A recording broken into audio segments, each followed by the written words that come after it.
অন্ধকার করিডোর ধরে আমি হাঁটতে লাগলাম। হাঁটতে হাঁটতে পৌঁছালাম একটি ঘরের সামনে। ঘরের দরজা বন্ধ ছিল। ঘরের ভেতর থেকে ভেসে আসছে এক মহিলার হাসির শব্দ।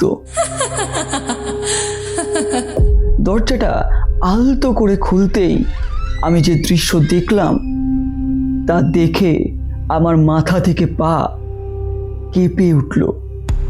ঘরের সিলিংয়ে টিকটিকির মতো লটকে আছে নন্দিনী। তার পরনে কুটো বস্ত্রটুকুও নেই, সে সম্পূর্ণ নগ্ন। তারপর সিলিংয়ের উপর থেকে সোজা লাফিয়ে পড়ল আমার দেহের উপর। শুরু করলো চুম্বন ক্রিয়া। তা এতই ভয়ানক যে আমি অজ্ঞান হয়ে গেলাম।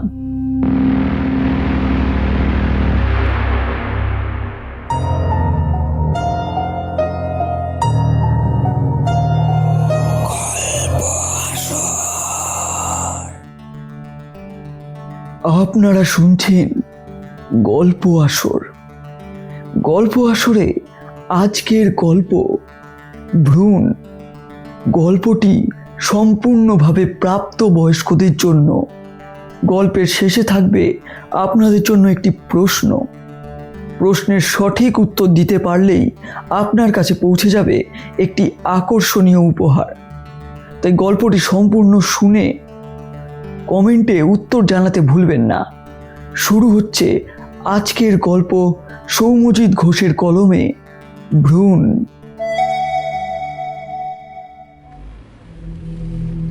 মানুষ যখন নিজের ইচ্ছায় নির্জনতা খোঁজে তখন সে জানে না সেই নির্জনতার ভিতরে কি লুকিয়ে থাকতে পারে। আমি অনুভব।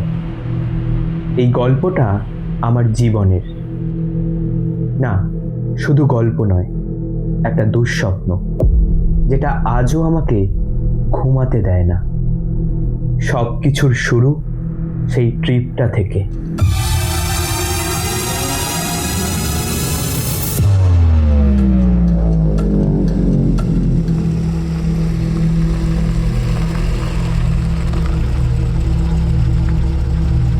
রাজীব, জিপিএস বলছে আর 10 মিনিট লাগবে। দেখ ভাই, তুই কিন্তু এমন জায়গায় বেছে নিয়েছিস, এখানে যদি আমরা হারিয়ে যাই কেউ খুঁজেও পাবে না। আমি কিন্তু সিরিয়াসলি বলছি, জায়গাটা একটু বেশি নির্জন লাগছে।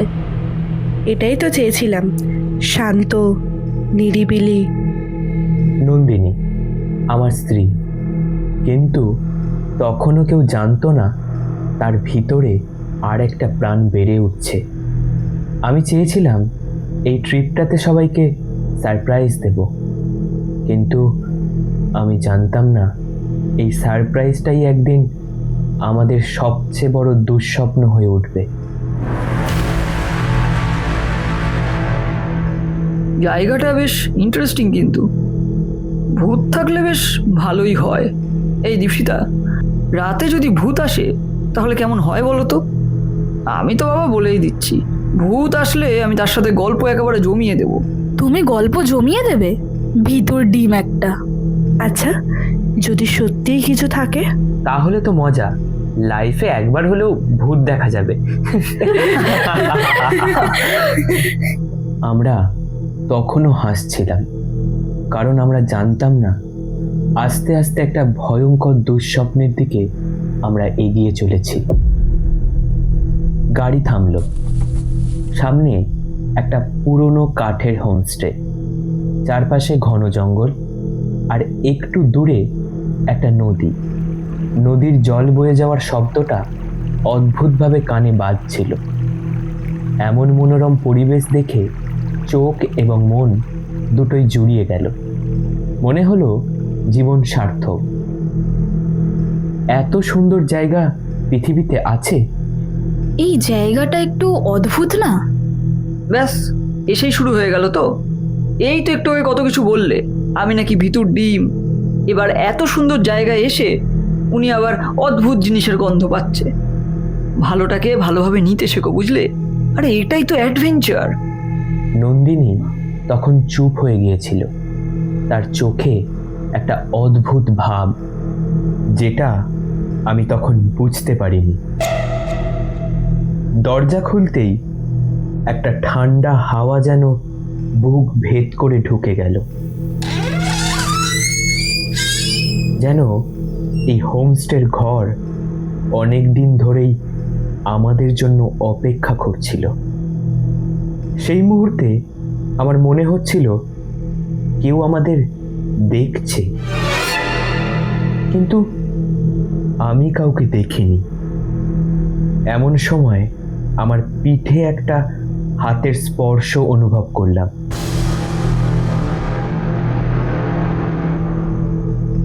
কিরে, এখানে একা একা দাঁড়িয়ে কি করছিস? চল, ফ্রেশ হয়ে নে। রাজীবের কথা শুনে আর সেখানে দাঁড়ালাম না। ফ্রেশ হতে হোমস্টের নিজের রুমে চলে গেলাম। সন্ধে নামতে বেশি সময় লাগেনি। জঙ্গলের ওই অংশে সূর্য ডুবে গেলে আলো যেন হঠাৎ করেই হারিয়ে যায়। আমরা চারজন হোমস্টের একটা ঘরে বসে আড্ডা দিচ্ছিলাম। বাইরে তখন অন্ধকার ঘন হয়ে আসছে। আমরা ভিতরে বসে মদ্যপান করছি, আর একটা অদ্ভুত অস্বস্তি ছড়িয়ে পড়ছে ধীরে ধীরে। এই শোন না, মানে আমি বলছিলাম, আজ রাতে কিন্তু আমরা কেউ একা ঘুমাবো না। ও মা, কেন? এত বড় বড় কথা বলছিলে রাস্তায়। না মানে এখানে জায়গাটা একটু কেমন অদ্ভুত লাগছে না? হ্যাঁ, কেমন যেন লাগছে। কি গো, তুমিও শুরু করলে নাকি? ভূতের গল্প শুনে সবার মাথা খারাপ হয়ে গেছে। জানিস, আমি যখন একটু আগে বাথরুমে গেছিলাম, মনে হচ্ছিল কেউ যেন দরজার বাইরে দাঁড়িয়ে আছে। ওটা আমি ছিলাম। ওদের কথায় হাসাহাসি হচ্ছিল, কিন্তু আমার নিজেরও কেমন যেন অস্বস্তি হচ্ছে। যেন এই হোমস্টের দেওয়ালগুলো আমাদের কথাবার্তা শুনছে। হঠাৎ লোডশেডিং হয়ে গেল। এটা কি হলো? অনুভব, লাইটটা চলে গেল কেন? আরে আরে, প্যানিক করিস না, হয়তো লাইন গেছে। এরকম জায়গায় এরকম একটু হয়। এই সবাই মোবাইলের ফ্ল্যাশটা জ্বালাতো। চারিদিকটা অন্ধকার হতেই যেন মনে হলো একটা ভয়ঙ্কর কালো চাদর যেন মুড়ে নিয়েছে আমাদের। যেন এই অন্ধকার চাদর ভেদ করে আর আলো দেখতে পাবো না। হঠাৎ মোবাইলের আলো জ্বলে উঠল। মোবাইলের আলোয় আমাদের ছায়াগুলো আরো ভয়ঙ্কর লাগছিল। কিছুটা দূর থেকে একটা শব্দ কানে ভেসে আসতে শুরু করলো। এই শুনছিস? হ্যাঁ, জল পড়ার শব্দ না? তেমনই তো মনে হচ্ছে, তাই না? শব্দটা কি বাথরুমের দিক থেকে আসছে? কিন্তু এইখানে তো কোনো বাথরুম ছিল না। আচ্ছা, তোরা ওয়েট কর, আমি দেখছি। আমি দরজাটা খুলে ধীরে ধীরে বাথরুমের দিকে এগিয়ে গেলাম। প্রতিটা পা ফেলতে কেমন যেন লাগছিল। অদ্ভুতভাবেই আমার গাটা ছমছম করে উঠল। মনে হতে লাগলো কোনো চোখ যেন একটা তীক্ষ্ণ দৃষ্টিতে আমার দিকে চেয়ে আছে। একটু এগোতেই অনুভব করলাম কেউ যেন আমার পিছনে হাঁটছে। বাথরুমের দরজা খুলতেই দেখলাম কলটা খোলা।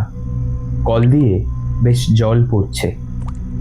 বাথরুম থেকে খানিকটা চিৎকার করে জিজ্ঞাসা করলাম, এই তোরা কেউ কল খুলে রেখে গেছিস নাকি রে?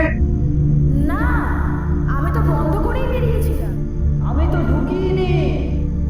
আমি ধীরে ধীরে কলটা বন্ধ করতে গেলাম। কলটায় হাত দেওয়া মাত্রই আমি ছিটকে গেলাম। অনুভব করলাম কলটা অস্বাভাবিক ঠান্ডা। যেন মনে হলো একটা বরফের চাঁয়ের মধ্যে অসাবধানে হাত রেখেছি। একটু ভয় পেয়ে গেলাম। এমন কেন হলো? আমার কি নেশা হয়েছে? নিজের মনে মনে প্রশ্ন করলাম। তারপর আবার অস্বস্তি নিয়েই হাত দিলাম কলটায়, কিন্তু কলটা তো আর ঠান্ডা নেই। কিছুক্ষণের মধ্যেই অনুভব করলাম হাতটা যেন ঠান্ডা হয়ে যাচ্ছে, অস্বাভাবিক ঠান্ডা।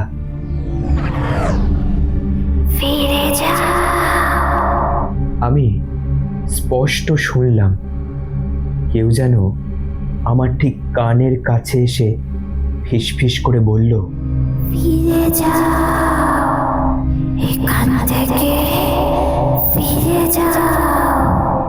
কে কে কে ওখানে? কেউ ছিল না, কিন্তু আমি জানতাম আমি ওখানে একাও ছিলাম না। এই অনুভব, কি হলো? এত দেরি করছিস কেন? আসছি, দাঁড়া। নিজেকে সামলে নিয়ে আবার ফিরে এসে বসলাম, কিন্তু কিছু একটা বদলে গিয়েছে।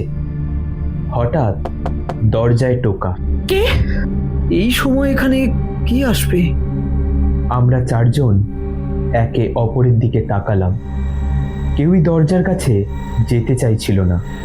সেই অস্বাভাবিক পরিস্থিতিতে আমি বললাম, দাঁড়া, আমি দেখছি। নিজের মধ্যে অনেকটা সাহস জোগালাম। তারপর আস্তে আস্তে এগিয়ে গেলাম দরজার দিকে। ভয় লাগছিল, তবে ওদের কিছু বুঝতে দিলাম না। দরজা খুললাম। খুলতেই আমি আশ্চর্য হয়ে গেলাম। বাইরে কেউ নেই, শুধু দূরে অন্ধকার জঙ্গল আর হাওয়ার শব্দ। আবার দরজা বন্ধ করে আমি ফিরে এলাম। কেউ ছিল না? না। তারপর বেশ কিছুক্ষণ কেটে গেল। রাজীব আর দীপশিতা তাদের নিজেদের ঘরে চলে গেছে। তারপর সেই রাতটা অদ্ভুতভাবে নীরব ছিল। বাইরে শুধু নদীর শব্দ আর জঙ্গলের গভীর থেকে আসা অচেনা আওয়াজ। কিন্তু ঘরের ভিতরে আমরা ধীরে ধীরে স্বাভাবিক হওয়ার চেষ্টা করছিলাম। নরম গলায় আমি নন্দিনীকে বললাম, ভয় পাচ্ছ? একটু তো লাগছেই, কিন্তু তুমি তো আছো। ওর এই কথাটা আমার বুকের ভিতরটা হালকা করে দিল। আমি ধীরে ধীরে ওর কাছে এগিয়ে গেলাম। হালকা নেশা হয়েছে। নিজের ওয়াইফের মুখ থেকে এরকম কথা শোনার পর নিজেকে কেমন যেন বীর যোদ্ধা মনে হতে লাগলো। এক নিমেষে যেন ভয়টা উধাও হয়ে গেল। এই ট্রিপটা আসলে শুধু ঘোরার জন্য না। তাহলে? আমি ওর মুখটা দু হাতে ধরলাম, ওর চোখের দিকে তাকালাম। ওর চোখে তখন একটা অদ্ভুত কোমলতা। আমি আমি তোমাকে কিছু বলতে চেয়েছিলাম। এখন? আমি কিছু বললাম না। ওর কপালে একটা চুমু খেলাম।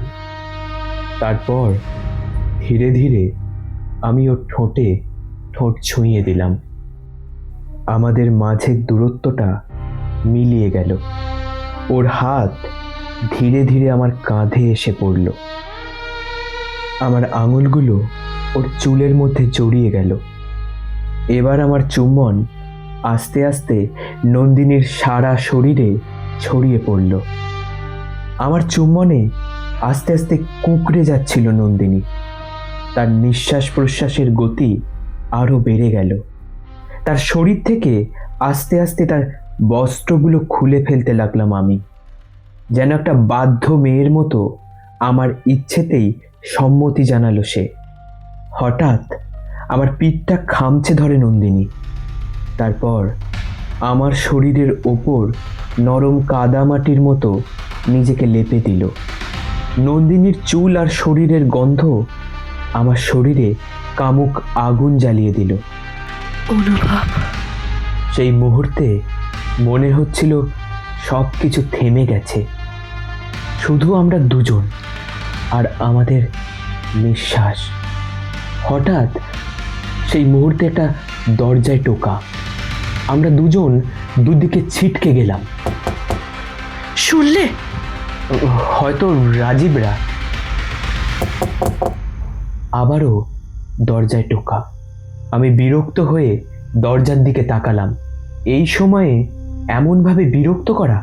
কে? কি হয়েছে? কোনো উত্তর নেই, শুধু হাওয়ার একটা শোঁ শোঁ শব্দ দূর থেকে ভেসে এলো। দরজাটা খুলে দেখো না। আমি ধীরে ধীরে দরজার দিকে এগালাম।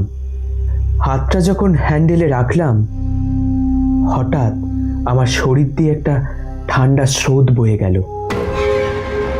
দরজাটা খুললাম। খুলেই আমি অবাক, সামনে আবারও কেউ নেই। এরা আবার মজা করছে মনে হয়। দরজা বন্ধ করতে যাচ্ছিলাম, ঠিক তখনই মনে হলো আমার ঠিক পাশ দিয়ে কেউ যেন হেঁটে ঘরে ঢুকে গেল। আমি চমকে উঠে বললাম, কে কে? কি হয়েছে?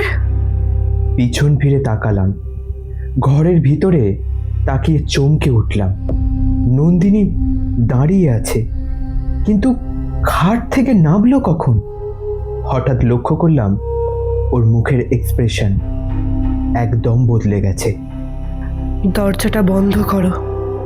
ওর গলাটা ওর নিজের মতো শোনাচ্ছিল না, যেন অন্য কেউ কথা বলছে ওর ভিতর থেকে। সেই মুহূর্তে আমি প্রথমবার অনুভব করলাম আমরা এই হোমস্টেতে একা নই। আমি আর কথা না বাড়িয়ে বিছানায় গিয়ে বসলাম। রাতে আর কোনো অস্বাভাবিকতা লক্ষ্য করা গেল না। সকালে সবকিছু স্বাভাবিক লাগছিল। এখন আমরা খাবার টেবিলে 4 জন একসাথে।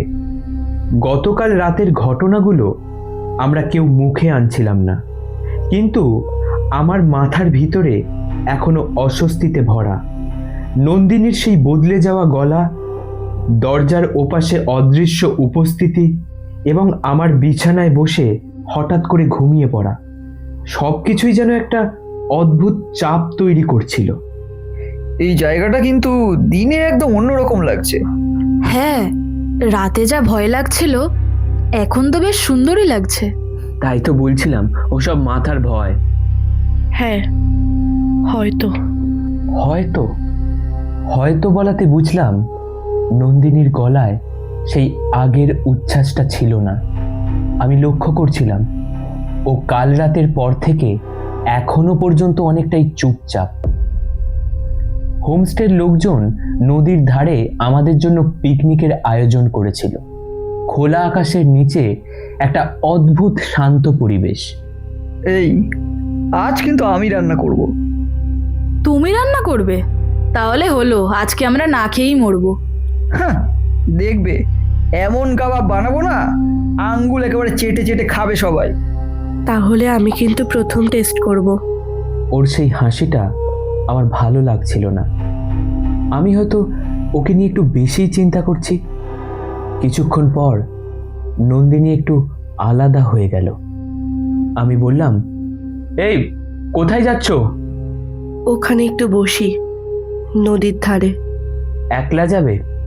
হ্যাঁ, একটু একা থাকতে ইচ্ছে করছে। আমি কিছু বললাম না, ওকে যেতে দিলাম। কিন্তু মনের মধ্যে যেন একটা অস্বস্তি হচ্ছিল। নন্দিনী নদীর ধারে বসেছিল, হাতে একটা প্লেটের মধ্যে কাবাব। ও ধীরে ধীরে খাচ্ছিল আর হাড়গুলো নদীর দিকে ছুঁড়ে যাচ্ছিল। হঠাৎ ও থেমে গেল। ওর শরীর তখন একদম স্থির হয়ে গেছে। ওর মুখের এক্সপ্রেশন ধীরে ধীরে বদলে যেতে লাগলো। কে ওখানে? ও আবারও একটা হাড় ছুঁড়ে দিল, কিন্তু এবার ওর চোখ বড় বড় হয়ে গেল। কাঁপা কাঁপা গলায় বলল, না, এটা এটা তো জলে পড়লো না। ও যেন বুঝতে পারছিল হাড়গুলো কারোর গায়ে লেগেছে, কিন্তু সেখানে তো কেউ ছিল না। কে কে আছে এখানে? আমি তখন দৌড়ে ওর দিকে যাচ্ছিলাম। নন্দিনী, নন্দিনী! ওরা রেগে গেছে। কি বলছো তুমি? কারা রেগে গেছে? আমি ওর কাঁধ ধরে ঝাঁকিয়ে দিলাম। এই নন্দিনী, নন্দিনী, কি হয়েছে? হঠাৎ ওর চোখে সেই অদ্ভুত ভাবটা মিলিয়ে গেল। তুমি ঠিক আছো? আমি আর কিছু বললাম না, ওকে নিয়ে ফিরে এলাম। এই কোথায় ছিলিস তোরা? কোথাও না, ওই একটু ওদিকে গিয়েছিলাম। ওর একটু মাথা ঘুরছে। নন্দিনী, তুই ঠিক আছিস তো?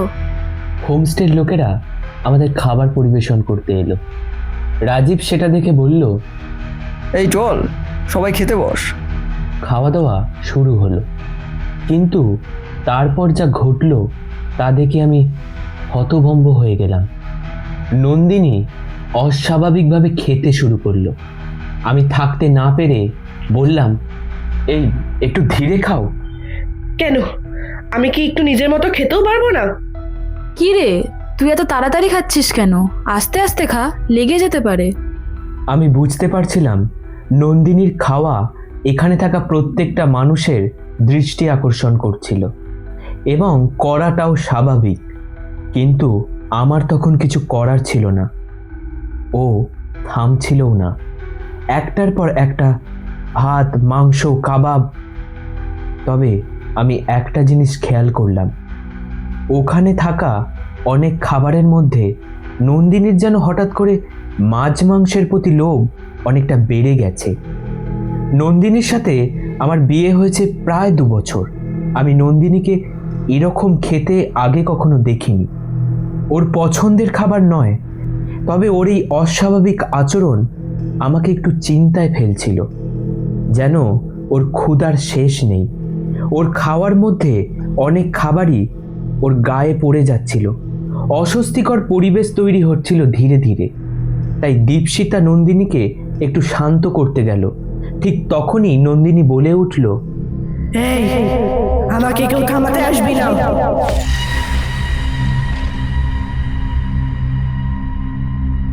ওর গলাটা আবার বদলে যাচ্ছে, যেন আরো অন্য কেউ কথা বলছে ওর ভিতর থেকে।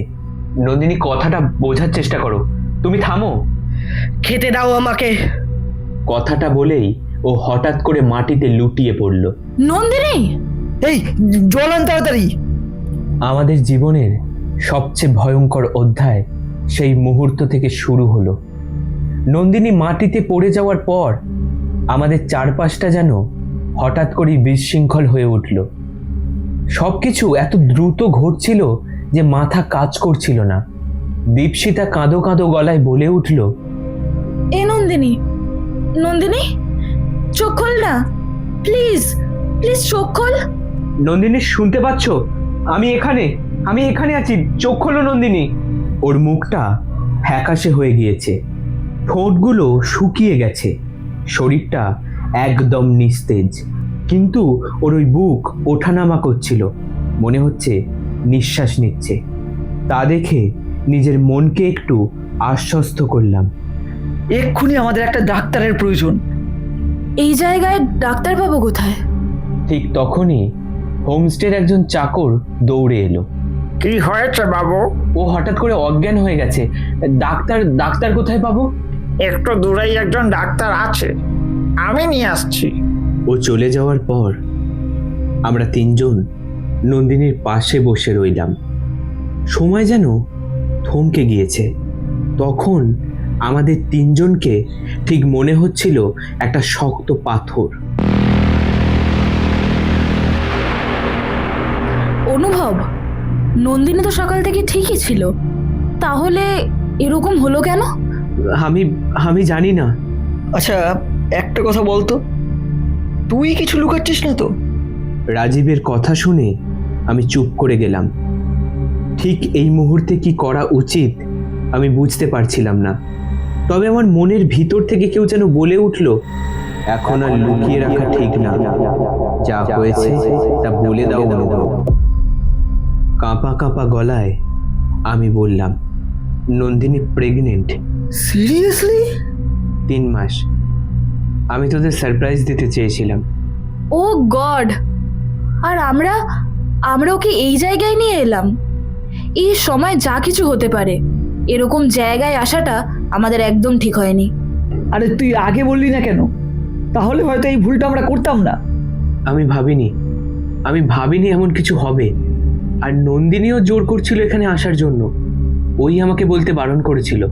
ও বলেছিল তোদেরকে সারপ্রাইজ দেবে, তাই আমি তোদেরকে আর কিছু বলিনি। আমার গলাটা আটকে যাচ্ছিল। ওদের কথা শুনে আমার নিজেকে অপরাধী মনে হচ্ছিল। এমন সময় হোমস্টের চাকর এসে আমাদের সামনে দাঁড়ায়। ডাক্তারবাবু এইদিকে আসুন। আসুন ডাক্তারবাবু, আসুন। কোথায় রুগী? ওইদিকে ডাক্তারবাবু। ডাক্তার এসে নন্দিনীকে পরীক্ষা করতে লাগলেন। ওর নাড়ি, শ্বাস, চোখের পাতা সবকিছু খুব মনোযোগ দিয়ে দেখছিলেন। এখন ভয়ের কিছু নেই, শুধু অজ্ঞান হয়ে গেছে। ডাক্তার আসার পর নন্দিনীর জ্ঞান ফিরে এলেও নন্দিনী যেন একটা কাঠের পুতুলের মতো হয়ে গিয়েছিল। তারপর একটা কড়া ডোজের ইঞ্জেকশন। বাচ্চা মেয়ের মতো ঘুমিয়ে পড়েছিল। তবুও আগের থেকে একটু স্বাভাবিক লাগছিল নন্দিনীকে। তুমি তুমি ঠিক আছো? আমার কিছু মনে নেই। কি হয়েছিল আমার? তুই হঠাৎ অজ্ঞান হয়ে গেছিলিস, ডাক্তার এসেছিল। তুই এখন ঠিক আছিস তো? আমি অদ্ভুত কিছু অনুভব করছিলাম। কি?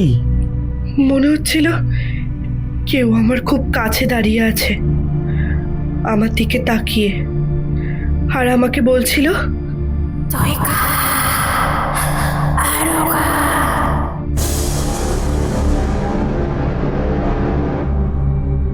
নন্দিনীর কথা আমাদের কারোরই ভালো লাগছিল না।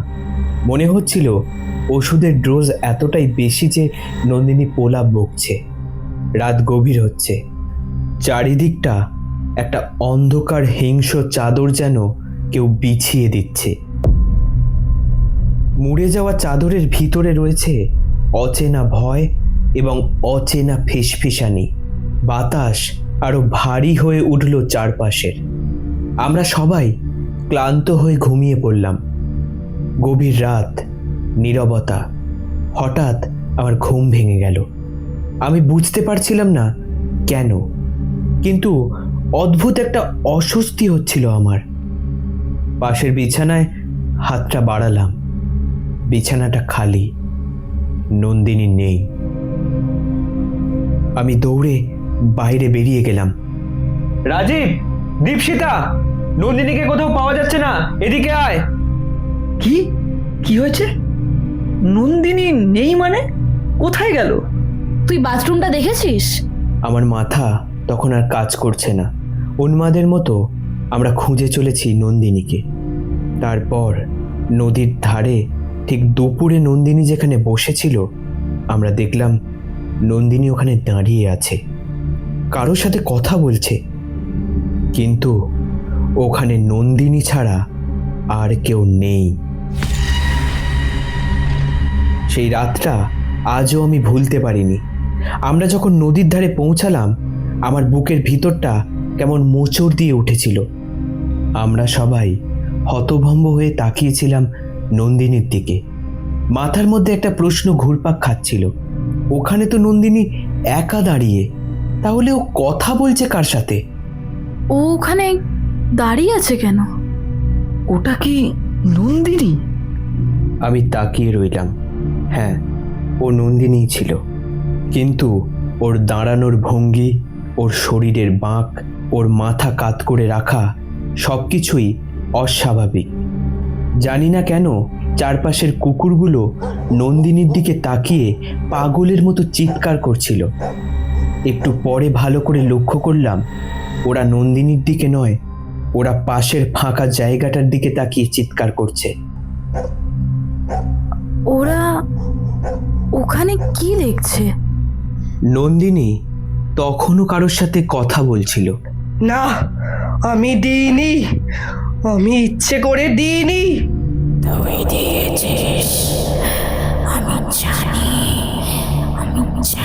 তুই দিয়েছিস।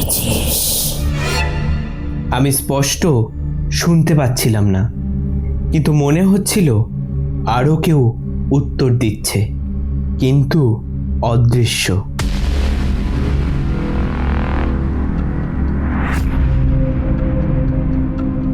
নন্দিনীর শরীরটা ধীরে ধীরে কাঁপতে শুরু করলো। ওর মাথা অস্বাভাবিকভাবে একদিকে বেঁকে গেল। ওর ওর গলাটা দেখ। ওর গলাটা স্বাভাবিকের থেকে অনেকটা বেশি কোণে বেঁকে গিয়েছিল, যেন শরীরটা ওর নিয়ন্ত্রণে নেই। আর আমি নিজেকে আটকে রাখতে পারলাম না। নন্দিনী! আমার ডাকে হঠাৎ করে সেই স্থানের দৃশ্য থেকে শুরু করে পরিবেশ পরিবর্তন হতে শুরু করে। এতক্ষণ যেন একটা দমকা বাতাস আমাদের ঘিরে রেখেছিল। আমাদের উপস্থিতি সেখানে কেউ টের পাচ্ছিল না। আমার ডাকে যেন এক ঝটকায় সেই অদৃশ্য দেওয়াল ভেঙে গেল। সেই অদৃশ্য ব্যক্তির যেন হঠাৎ করেই মনে হলো এখানে থাকা আর ঠিক নয়। সমস্ত পরিবেশ একটু একটু করে স্বাভাবিক হতে শুরু করে। নন্দিনী ধীরে ধীরে আমাদের দিকে ঘুরে তাকালো।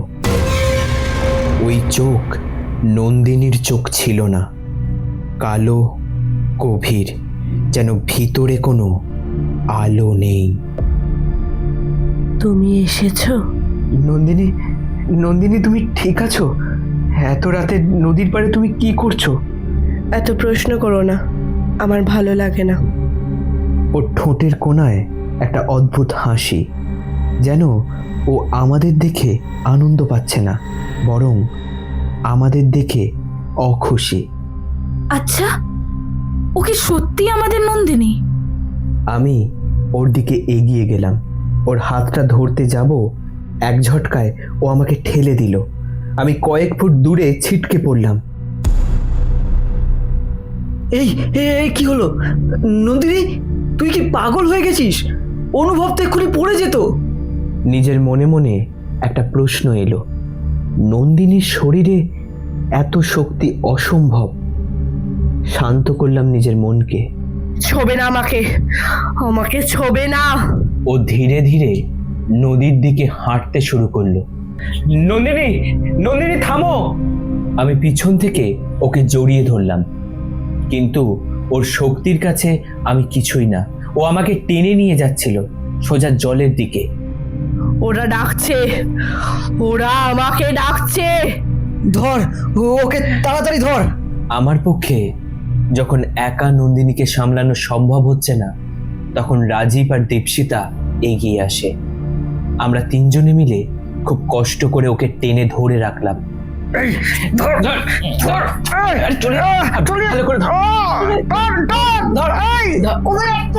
আবারও জ্ঞান হারিয়ে গেল নন্দিনীর। আমি স্পষ্ট শুনলাম, ছেড়ে দে ওকে, ছেড়ে দে। নন্দিনীকে আমরা কোনো মতে হোমস্টেতে ফিরিয়ে এনেছিলাম। তখনও ও নিস্তেজ, চোখ বন্ধ, কিন্তু আমার মনে হচ্ছে ওর ভিতরে কিছু একটা জেগে আছে, কিছু একটা যেটা ঘুমায় না গত 2 দিন ধরে। আমার মনে হচ্ছে এটা নর্মাল কিছু নয় রে। এই ব্যাপারটা আমাদের এত হালকাভাবে নিলে হবে না। তার সাথে নন্দিনীর শরীরটার খেয়াল রাখতে হবে। ও কেমন যেন শুকিয়ে গেছে। তাছাড়া নন্দিনী এখন প্রেগনেন্ট, সেটাও আমাদের মাথায় রাখতে হবে। হঠাৎ বাবু, খাবার রেডি। কেউ কোনো কথা বলছিল না। খানিকটা জোর করে নীরবতা ভেঙেই রাজীব বলল, এই একটু খেয়ে নে সবাই। এই সবের মাঝখানে নন্দিনী অচেনা গলায় বলে উঠল, খাবার দাও, খাবার দাও আমায়। ওর গলাটা শুনেই আমার শরীরটা ঠান্ডা হয়ে গেল। আমি বুঝতে পারছি এটা নন্দিনীর স্বাভাবিক গলা না, তবে এমন একটা ভাব করলাম যেন এটা স্বাভাবিক। খাবার প্লেটে খাবার দেওয়ার সাথে সাথে নন্দিনী আবার পরিবর্তন হতে শুরু করলো। তার প্রতিদিনের খাবার অভ্যাস যেন বদলে যাচ্ছে। থাকতে না পেরে আমি বললাম, শোনো, তুমি একটু আস্তে আস্তে খাও, খাবার দাও, খাবার দাও আমায়, মাংস, মাছ, এখন আমার বড়ই প্রিয় খাদ্য। ও আবারও খেতে শুরু করলো। না, খাওয়া না, খাচ্ছিল বললে ভুল হবে, খাবারগুলো চারিদিকে ছড়িয়ে ফেলছিল, যেন কোনো কিছুতেই নন্দিনীর কিছু যায় আসে না। অনুভব, আমার আর কিছু স্বাভাবিক লাগছে না। ও তো থামছে না। নন্দিনী কোনো দিকে তাকাচ্ছে না। আমরা যে ওর সামনে বসে তা হয়তো ও ভুলে গেছে। ওর একমাত্র লক্ষ্য খাবার। এই সময় একটা অদ্ভুত ঘটনা ঘটল।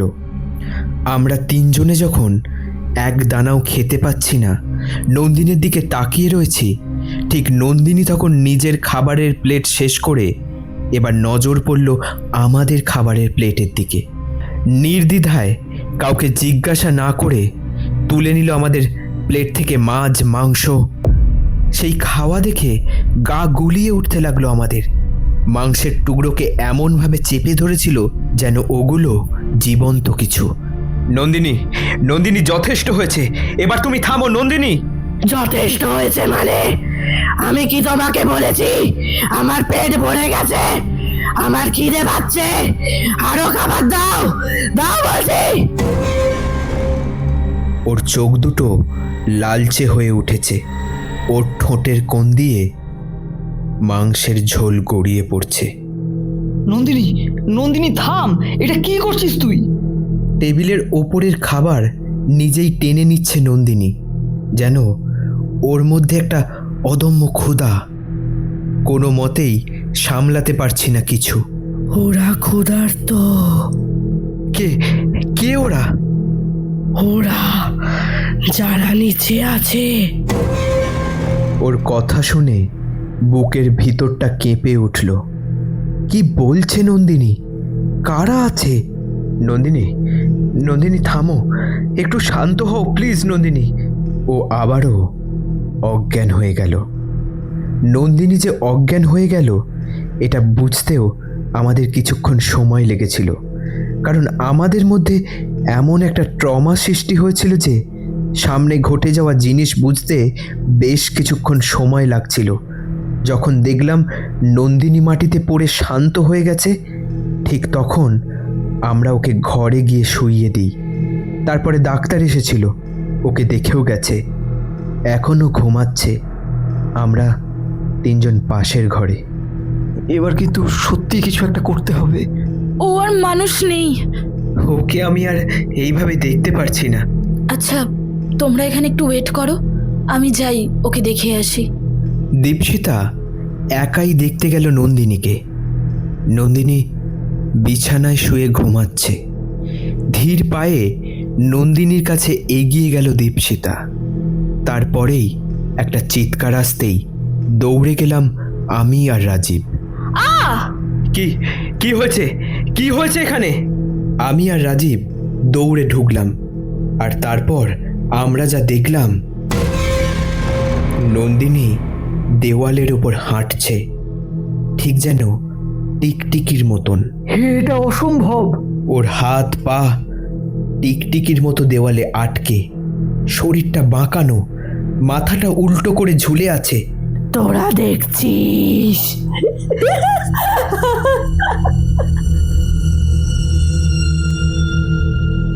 ওর মুখটা মানুষের মতো লাগছিল না। নন্দিনী তখনও দেওয়ালে অস্বাভাবিকভাবে আটকে ছিল। ওর শরীরটা যেন মানুষের শরীর নয়, যেন অন্য কিছু ভর করেছে ওর ওপর। আস্তে আস্তে যেন টিকটিকির মতো রূপ ধারণ করছে নন্দিনী। দীপশিতা কাঁদতে কাঁদতে বলল, ওকে নামাও, প্লিজ প্লিজ, ওকে কেউ নামাও। কিভাবে নামাবো? আর এটা কি হচ্ছে? বাবু, বাবু দরজা খুলুন, বাবু দরজাটা খুলুন। তাড়াতাড়ি দরজাটা খোল। কিন্তু দরজাটা আটকালো কে? আমি গিয়ে দরজাটা খুললাম। চাকর নন্দিনীকে ওই অবস্থায় দেখে বলল, এটা কি বাবু? কি এটা? চাকরটা এক মুহূর্তও দেরি করলো না, যেন এইসব ঘটনা ঘটবে বা এই দৃশ্য দেখতে পাবে ওর খানিকটা জানা, বা হয়তো এর আগেও এরকম কোনো ঘটনা ঘটেছে। ঠিক তেমনই মনে হলো চাকরটার কথা শুনে। দাঁড়ান বাবু, আমি ব্যবস্থা করছি। কিছুক্ষণের মধ্যে সে একটা পাত্রে জল নিয়ে ফিরে এলো। তারপর জলটা ছিটিয়ে দিল নন্দিনীর গায়ে। নন্দিনী তীব্র চিৎকার করতে লাগলো।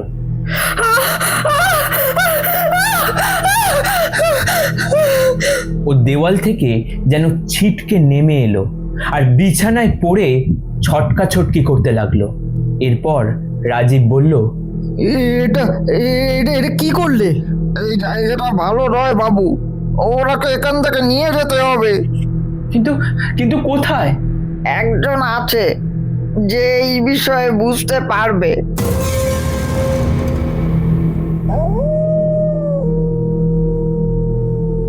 আমরা কোথায় যাচ্ছি? এখন চুপ করে থাকুন ম্যাডাম, ওই জায়গার কাছে এলেই বুঝতে পারবেন। কিছুটা দূর এগোতেই একটা অদ্ভুত গন্ধ নাকে এলো, ধূপ আর পোড়া কিছু গন্ধ। আমরা একটা খোলা জায়গায় পৌঁছালাম। মাটির উপরে আঁকা অদ্ভুত চিহ্ন, চারপাশে প্রদীপ জ্বলছে। গাছের ডালে অদ্ভুত লাল সুতো বেঁধে যেন জায়গাটা সংরক্ষণ করা আছে। আর মাঝখানে বসে আছে একজন মানুষ, লম্বা জটা, গায়ে ছাই মাখা, চোখ বন্ধ করে বসে আছেন। ওটা কে? উনি একজন তান্ত্রিক। আমাদের উপস্থিতি হয়তো তিনি বুঝতে পারেন, তাই মন্ত্র থেমে যায়। হঠাৎ তিনি চোখ খুললেন। ওনার চোখ একদম স্থির, গভীর, যেন সব কিছু ভেদ করে আমাদের দেখছে। ওকে এখানে নিয়ে এসেছিস? বাবা, ওই মহিলার মধ্যে অতৃপ্ত আত্মা ঢুকেছে। নন্দিনী গর্জন করে উঠল।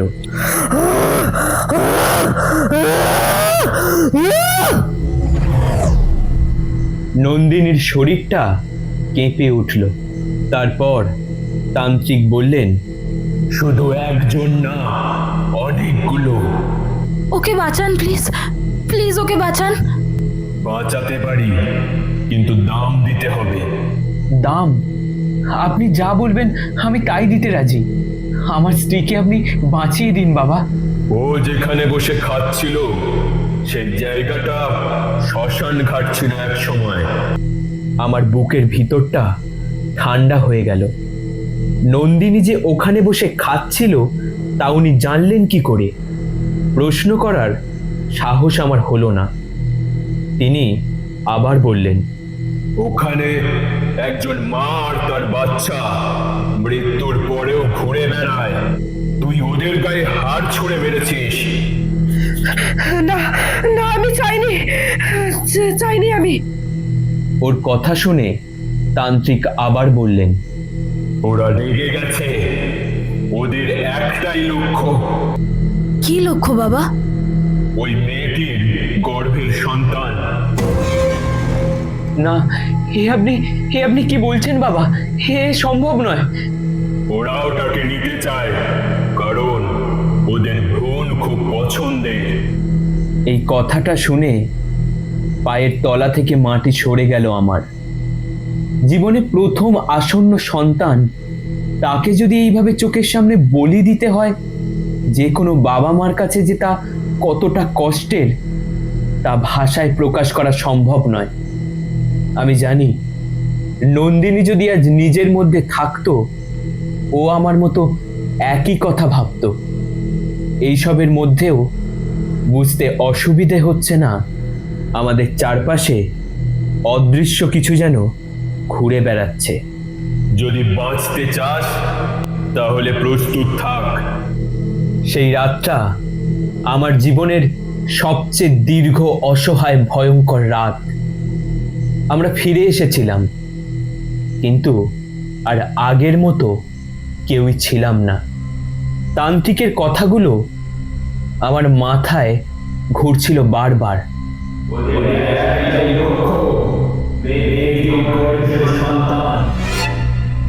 নন্দিনী শুয়েছিল, কিন্তু ও ঘুমাচ্ছিল না।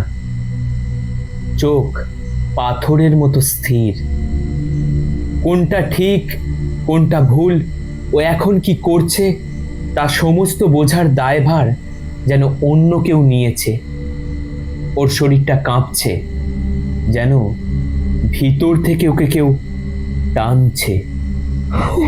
অনুভব, আমি আছি, আমি। তুমি একটু শান্ত হও, আমি আছি। আমার খুব ভয় লাগছে অনুভব। আমি ওর হাতটা ধরলাম। ঠান্ডা, একদম বরফের মতো ঠান্ডা। নিজে উঠে বসার ক্ষমতাও হারিয়েছে। এই দুদিন নন্দিনীর অবস্থা এমন হয়েছে যে একটা শুকনো কাঠের ওপর একটা চামড়া জড়িয়ে দেওয়ার মতো। কিছু হবে না, আমি তো আছি। তুমি শান্ত হও একটু। ওরা আমার সাথে কথা বলছে। দে দে, আমরা যেটা চাইছি আমাদের দে।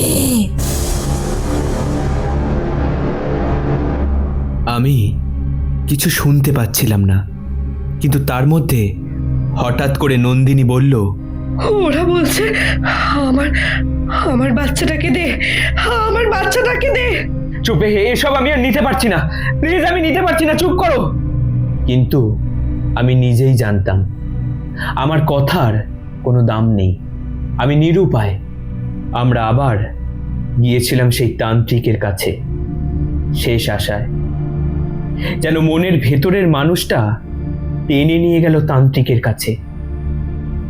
আমরা যে আবার আসব সেই কথা যেন তান্ত্রিক অনেক আগে থেকেই জানতো। চোখ বুজে গম্ভীর কণ্ঠে তিনি বললেন, ওর শরীর বেশিক্ষণ ধরে রাখতে পারবে না। বাবা, বাবা, আমরা কি করব বলুন, প্লিজ বলুন বাবা, আমরা কি করব? আমি তো বলেই দিয়েছি, ত্যাগ। মানে? ওর গর্ভে যা আছে সেটাকেই দিতে হবে। না না না না, এটা কখনো সম্ভব নয়, এটা কখনো সম্ভব নয় বাবা। না, এটা আমাদের প্রথম বাচ্চা। আমার বুকটা যেন ছিঁড়ে যাচ্ছিল। এই সন্তান আমাদের প্রথম সন্তান, আমাদের স্বপ্ন। কিন্তু নন্দিনীর জীবনের জন্য হয়তো আমাদের তাকে বলি দিতে হবে, না হলে হয়তো দুজনকেই হারাতে হবে আমায়। না দিলে ওরা নিজেই নিয়ে নেবে ওদের দুজনকে, আর তখন কেউ বাঁচবে না। আমি নন্দিনীর দিকে তাকালাম। ও কাঁদছে, কিন্তু চোখে একটা মিনতি, যেন এক অসহায় মা কাতর মিনতি করছে আমায়। ভিক্ষে চাইছে তার আসন্ন সন্তানের প্রাণ।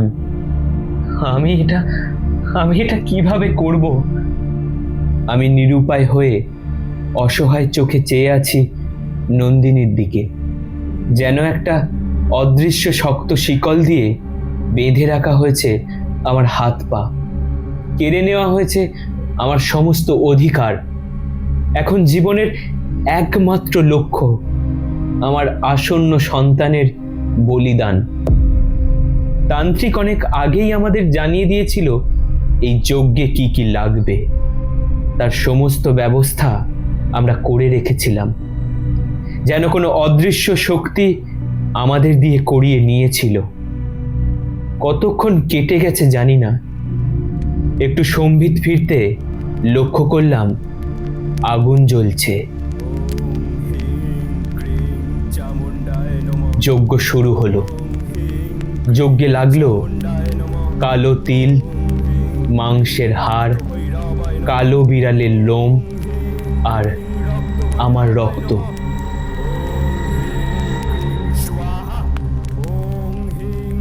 নন্দিনী চিৎকার করছিল,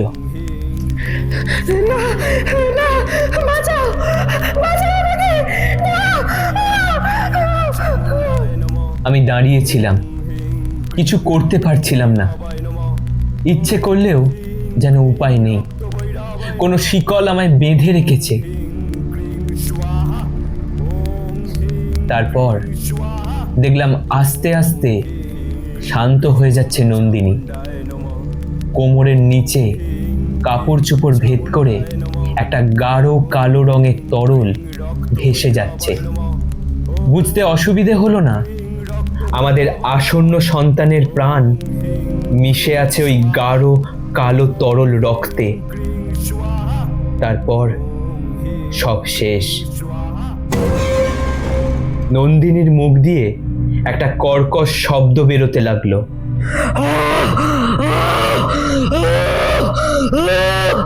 ওটা দূষিত রক্ত। তান্ত্রিকের এই কথা শুনে বুকের ভিতরটা মোচড় দিয়ে উঠল।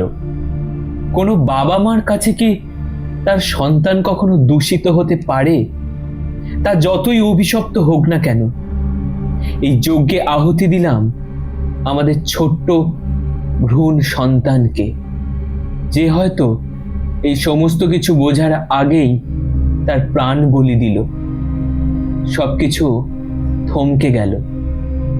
ঘটনাটি ঘটছিল সেই নদীর পাড়ে, যেখান থেকে অভিশাপ নেমে এসেছিল নন্দিনী তথা আমাদের জীবনে। এই ঘটনার পর তান্ত্রিক যজ্ঞের সমস্ত কিছু বিসর্জন দিয়ে নদীতে স্নান করে চলে গেলেন। আকাশে স্নিগ্ধ ভোরের আলো ফুটেছে। আস্তে আস্তে যেন একটা ঘন কালো অভিশপ্ত অন্ধকার কেটে যাচ্ছে আমাদের জীবন থেকে।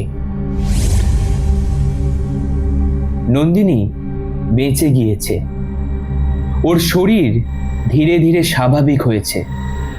ওর চোখ মুখে আর সেই অদ্ভুত ছায়া ছিল না, কিন্তু মুখ চোখে অসম্ভব ক্লান্তির ছাপ। কিন্তু আমার ভিতরে কিছু একটা চিরতরে ভেঙে গিয়েছিল, যেন শরীরের একটা অঙ্গ কেটে আহুতি দিয়েছিলাম যজ্ঞে। সবকিছু ধীরে ধীরে স্বাভাবিক হয়ে যাচ্ছিল। আমরাও আবার নিজেদের জীবনে ফিরে গিয়েছিলাম। কিন্তু রাত নামলেই আমি ঘুমোতে পারতাম না। প্রতিটা রাতে আমার মনে হতো কেউ যেন আমার সাথে ফিরে এসেছে।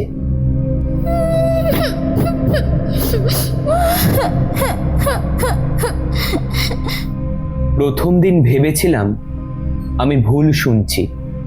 দ্বিতীয় দিন নিজেকে বোঝালাম মনের ভুল। কিন্তু তৃতীয় দিন আমি নিশ্চিত হলাম এটা বাস্তব। বাথরুম থেকে জল পড়ার শব্দ। আমি উঠে বাথরুমের দিকে গেলাম। দরজাটা আধ খোলা, ভিতরে কেউ ছিল না, কিন্তু ফিসফিস করে কোনো শিশু কণ্ঠ যেন বলে উঠল, আমি ফিরে এলাম। আমাকে কেন বাঁচতে দিলে না? কেন বাঁচতে দিলে না বাবা? দোষ তো আমার ছিল না, তাহলে আমি একা কেন বলিদান দেব? আমার শরীর জমে গেল। আমার ষষ্ঠ ইন্দ্রিয় সজাগ হয়ে উঠল। মনের মধ্যে প্রশ্ন জাগল, এবার কি লড়াইটা নিজের সন্তানের সাথে? বাবা, আমি ফিরে এলাম। আমি প্রথম একটা জিনিস অনুভব করলাম, কিছু জিনিস ত্যাগ করলেও ছেড়ে যায় না।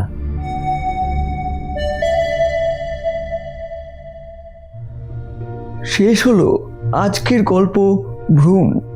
এই গল্পে অভিনয় করেছে সৌম্যজিৎ ঘোষ, প্রীতম চক্রবর্তী, অনুপমা পাল এবং জ্যোতি সেনগুপ্ত। এই গল্প থেকে আমাদের প্রশ্ন হলো, অনুভব কী সারপ্রাইজ সবার জন্য প্ল্যান করেছিল? প্রশ্নের উত্তর জানলে অবশ্যই কমেন্টে জানাতে ভুলবেন না। কমেন্ট দাতাদের মধ্যে একজনকে আমরা বেছে নেব এবং তার কাছে পৌঁছে দেব একটি আকর্ষণীয় উপহার। তাই কমেন্ট করে অবশ্যই জানাবেন। এছাড়াও আমাদের গল্পগুলি কেমন লাগছে অবশ্যই কমেন্টে জানাতে ভুলবেন না। ভালো লাগলে একটা লাইক করে দেবেন এবং গল্প আসো সাবস্ক্রাইব করে পাশে থাকুন। পাশে থাকা বেল নোটিফিকেশনটাকে অন করে দিন, তাহলে কিন্তু আমাদের সমস্ত গল্পের আপডেট পৌঁছে যাবে আপনার কাছে সবথেকে প্রথমে। তাই সাবস্ক্রাইব করে বেল নোটিফিকেশনটাকে অবশ্যই অন রাখবেন। দেখা হবে আরও একটি রোমহর্ষক গল্প নিয়ে আগামী সপ্তাহে ঠিক দুপুর 1টায় শনিবার। ততদিন ভালো থাকবেন, সুস্থ থাকবেন আর শুনতে থাকবেন গল্প আসর।